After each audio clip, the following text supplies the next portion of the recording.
क्या आपने किसी ऐसे स्मॉल बिज़नेस के बारे में सुना है जो कैश फ्लो प्रॉब्लम्स की वजह से बंद हो गया? आपने ट्रेड्स के बारे में सुना है जो ऐसे छोटे एंटरप्राइजेज़ को हेल्प करते हैं? चलिए, इस वीडियो को आखिर तक देखिएगा ताकि आपको इन सब सवालों के जवाब मिल जाएँ। शुरू करते हैं एक छोटी-सी कहानी से।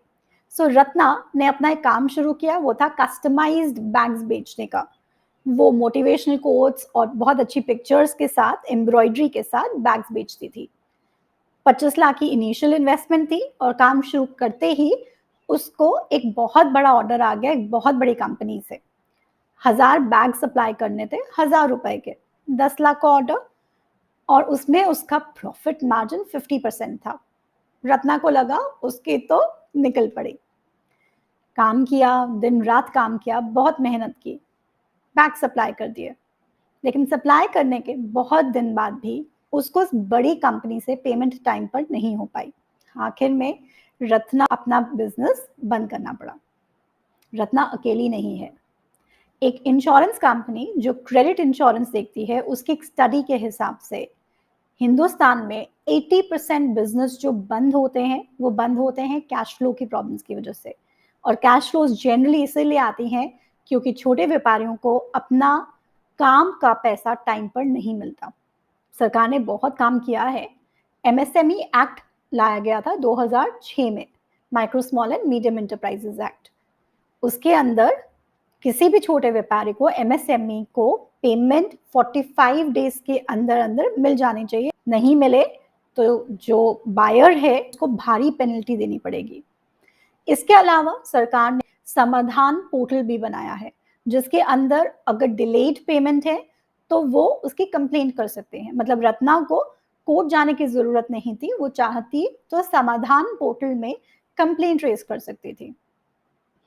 लेकिन समाधान पोर्टल के अंदर भी लोगों के 25,000 करोड़ रुपए फंसे पड़े हुए हैं कैश फ्लोज में। 18,000 कंप्लेंट्स तो भाई सरकारी डिपार्टमेंट्स का, सरकारी विभागों के अगेंस्ट ही हैं। 2014 में आरबीआई ने प्रपोज किया कि ये एक बहुत बड़ी समस्या है और एमएसएमई हमारी अर्थव्यवस्था के लिए बहुत इंपॉर्टेंट पार्ट प्ले करते हैं। 29% of India's GDP comes through MSME. So trades क्या है? Trades trade receivable discounting system. ये एक डिजिटल प्लेटफॉर्म है जहां पर जो सेलर है, मतलब एमएसएमई हो गया, उनको पेमेंट मिलती है थ्रू बायर। बायर कंपनी भी हो सकता है, बायर सरकारी विभाग भी हो सकता है। क्योंकि ये एक पेमेंट सिस्टम है इसीलिए ये payment settlement and systems act के अंडर आता है। अब इस एक्ट के अंडर आरबीआई या फिर वो लोग जो आरबीआई ऑथराइज करती है वही पेमेंट सिस्टम सेटअप कर सकते हैं। इसलिए आरबीआई ने 3 एजेंसीज को ये अथॉरिटी दी है कि वो ट्रेड रिसीवेबल डिस्काउंटिंग सिस्टम्स को चला सके। वो 3 एजेंसीज कौन कौन सी हैं? पहले आता है इनवॉइस स्मार्ट जो एक जॉइंट वेंचर है between Axis bank and M junction. उसके बाद आता है आरएक्सआईएल जो जॉइंट वेंचर है between SIDBI, small industrial development bank of India, and NSC, national stock exchange के बीच में। और फिर उसके बाद आता है हमारा M1 एक्सचेंज जो जिसमें बहुत से कंपनीज का इन्वेस्टमेंट लगा हुआ है, अमेजॉन, इंडिया मार्ट। इन तीनों एजेंसीज को अपना एक सिस्टम जो सेटअप करना है वो आरबीआई के ट्रेड्स गाइडलाइंस जो 2018 में जारी की गई थी उसके अंदर क्रिएट करना है। इस ट्रेड्स गाइडलाइन के अंदर थोड़े से पॉइंट्स हैं जो हमें समझने पड़ेंगे। इसके अंदर 3 पार्टीज हैं।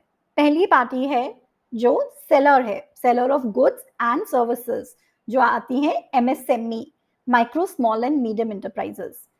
Micro small and medium enterprises की डेफिनेशन एमएसएमई एक्ट 2006 के अकॉर्डिंगली दी गई है।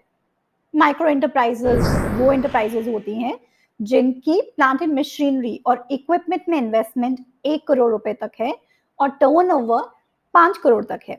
स्मॉल एंटरप्राइज वो हो गया जहां पर प्लांट मशीनरी या इक्विपमेंट में इन्वेस्टमेंट 10 करोड़ रुपए तक है और जो टर्नओवर है यानी सेल है वो 50 करोड़ तक है। मीडियम एंटरप्राइजेस वो एंटरप्राइजेस हो गए जिनकी प्लांट मशीनरी और इक्विपमेंट में इन्वेस्टमेंट 50 करोड़ रुपए तक है और टर्नओवर या फिर सेल 250 करोड़ से ज्यादा नहीं है। Micro small and medium enterprises इन सब में सेलर्स का काम करेंगे। अब दूसरी पार्टी आती है, वो है बायर्स। बायर्स कौन कौन हुए? एक तो वो सारी कंपनीज जिनका टर्नओवर मतलब सेल 500 करोड़ से ऊपर है, गवर्नमेंट डिपार्टमेंट्स और गवर्नमेंट कंपनीज। तीसरी एंटिटी आती है, वो है फाइनेंसर्स। फाइनेंसर्स हो सकते हैं banks plus non banking finance companies. According to RBI website 8,000 MSMEs registered हैं इन तीनों एंटिटीज के पास, और 137 bank and 12 non banking finance companies registered हैं। सो ये कंसेप्ट क्या है? मैं एक micro small and medium enterprise हूँ, मैंने इस पे रजिस्टर किया है, मैंने कोई सामान डिलीवर किया कंपनी को या गवर्नमेंट डिपार्टमेंट को, या फिर कोई सर्विस प्रोवाइड की, तो मैं उसके अगेंस्ट इनवॉइस, इनवॉइस मतलब बिल या फिर बिल ऑफ एक्सचेंज, हुंडी कहते हैं, हुंडी, उसको मैं अपलोड करूंगी। बिल ऑफ एक्सचेंज या फिर इनवॉइस को इस सिस्टम में फैक्टर यूनिट कहा जाता है। जो भी बायर है, कंपनी या गवर्नमेंट डिपार्टमेंट, वो उसको एक्सेप्ट करेगा, मानेगा कि हाँ ये बिल मेरे अगेंस्ट रिसीव हुआ है और मैं इसकी पेमेंट करूंगा on so and so due date. उसके एक्सेप्टेंस के बाद जो फाइनेंसर्स हैं, जो बैंक्स हो सकते हैं या फिर नॉन बैंकिंग फाइनेंस कंपनीज हो सकती हैं, वो बोलेंगी कि हम आपको इस इनवॉइस के अगेंस्ट, इस बिल ऑफ एक्सचेंज के अगेंस्ट हम आपको लोन देंगे।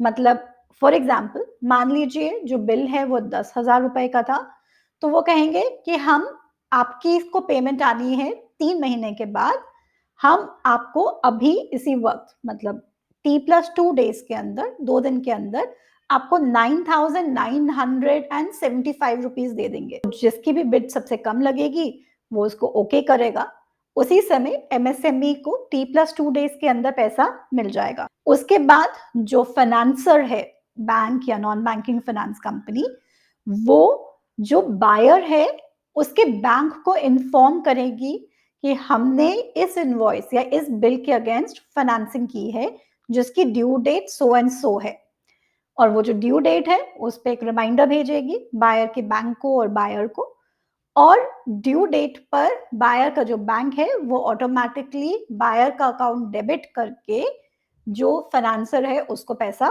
दे देगा। अगर उसमें कोई लीगल डिस्प्यूट आता है, मतलब मान लीजिए कि सप्लाई कर लिया था, सर्विस ले ली थी, लेकिन इनवॉइस के को ओके कर दिया और उसके बाद कुछ प्रॉब्लम आई है, तो वो ट्रेड्स जो है, जो सिस्टम है उसके बाहर की चीज है, वो अलग से कोर्ट केस या समाधान पोर्टल, वो सब चीजें खुली हुई हैं सबके लिए। लेकिन एमएसएमई को इमीडिएटली पेमेंट मिल जाएगी और बायर का अकाउंट डेबिट हो जाएगा, बाद में वो अलग से सुलटा सकते हैं। अगर टाइम पर पेमेंट नहीं होती तो जो फाइनेंसर है उसके पास ऑप्शन रहती है, वो चाहे तो इस बिल को रीफाइनेंस कर सकता है, केस कर सकता है आगे बायर के अगेंस्ट। ये विदाउट रिकोर्स है एमएसएमई के लिए, मतलब एमएसएमई से वापस पैसा फाइनेंसर नहीं ले सकता।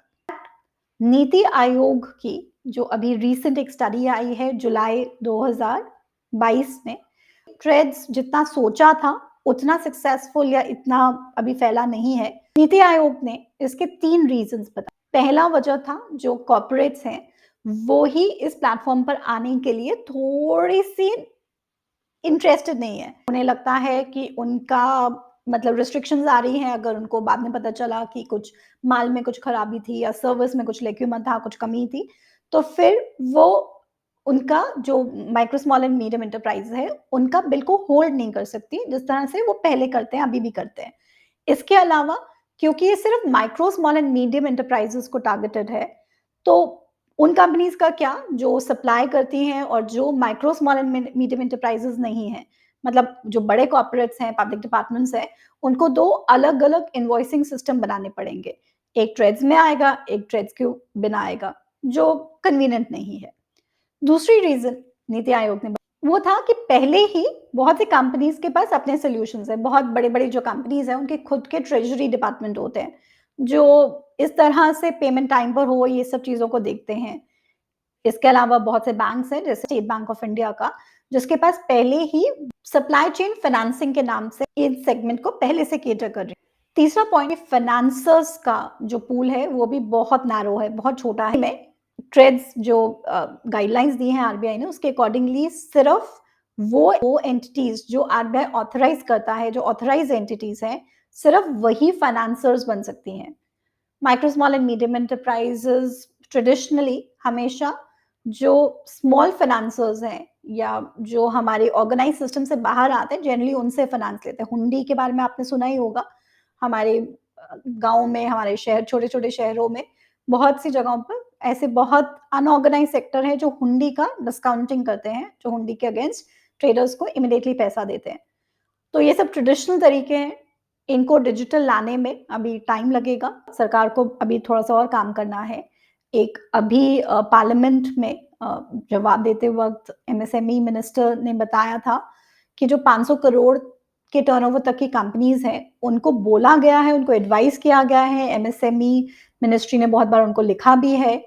जो आरओसी है, रजिस्ट्रार ऑफ कंपनीज़, वो फ़ॉलो अप कर रहे हैं, उनको बोल रहे हैं कि आप इस प्लेटफ़ॉर्म पे रजिस्टर करो। लेकिन लॉ के तौर पर उनके लिए मैंडेटरी नहीं है रजिस्टर करना। फैक्टरिंग यूनिट मैंने आपको बताया, वो है इनवॉइस या बिल डिस्काउंटिंग। इसको अब उल्टा भी इसमें अलाउड है, that is reverse factoring. Reverse factoring हुआ कि जो बड़े-बड़े कंपनीज हैं, वो जिन्होंने पेमेंट करनी है या जो पब्लिक डिपार्टमेंट्स हैं, जिन्होंने पेमेंट करना है, वो इस इनवॉइस को रेज़ करते हैं।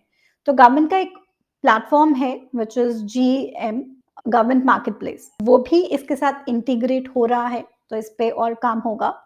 Long way to go. According to again one study, Hindustan में जो B to B business model है, मतलब business to business business model है, उसके अंदर 58% केसेस में पेमेंट डिलेड होती है। वो सब चीजें इस प्लेटफॉर्म के थ्रू सॉर्ट आउट होंगी।